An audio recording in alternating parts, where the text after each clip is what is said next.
This year, the American Heart Association is focusing on hands-only CPR for Heart Month in February. And joining us now to talk about cardiac arrest and the life-saving impact of CPR is American Heart Association Executive Director of the Gulf Coast, Christin LeBoeuf. Christin, thank you so much for joining us. Good to have you on the show. Thank you for the opportunity. Thank you. Yeah, this is really important, and of course, February is Heart Awareness Month. And CPR is so important. Most people probably don't know how to perform it correctly. You're right. And it's really pretty simple, isn't it? People just have to be aggressive. Yep, and take action. So, you know, it is Heart Month, as you mentioned, and our theme this year is Be the Beat, where we're really focusing on challenging every household in the United States to have one person in their household learn bystander CPR. It's important because 70% of out-of-hospital cardiac arrests happen in the home. And so if you're ever going to have to perform CPR, it's going to be on someone you know and love, chances are. Yeah, I mean, 3 out of 4 happening in the home. We hear more about, of course, the cases that happen out in the public. Right. And the hero that steps in, or right.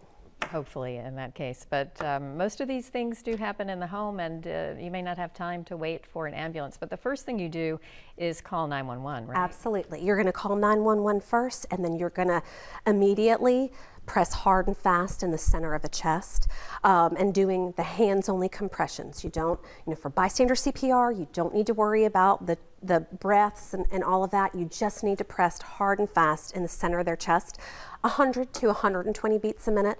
So Staying Alive by the Bee Gees, right, or even Miley Cyrus's new song, Flowers, that falls in line, if you can just perform those compressions. That beat is what you have to think about in your head so that you know exactly what you're doing. Yep. What to do with the chest compressions as far as the...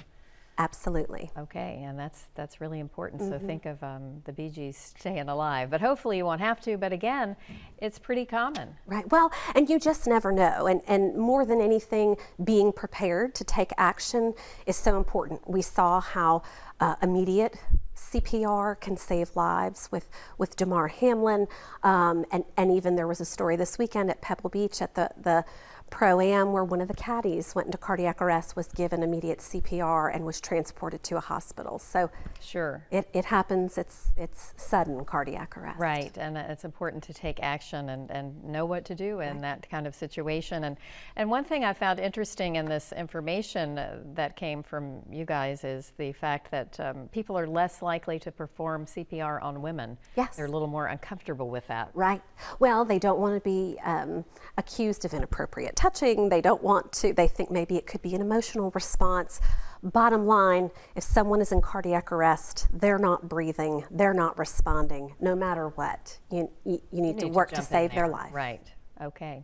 Well, Christin LeBoeuf from the American Heart Association, it's good to have you on the show. And of course, people can go to your website, I believe, to get more information about CPR. Absolutely. And where to go to learn more. Heart.org. You can go find a class. You can learn bystander CPR in a video. You can learn more. Okay. Thanks so much. Thank you.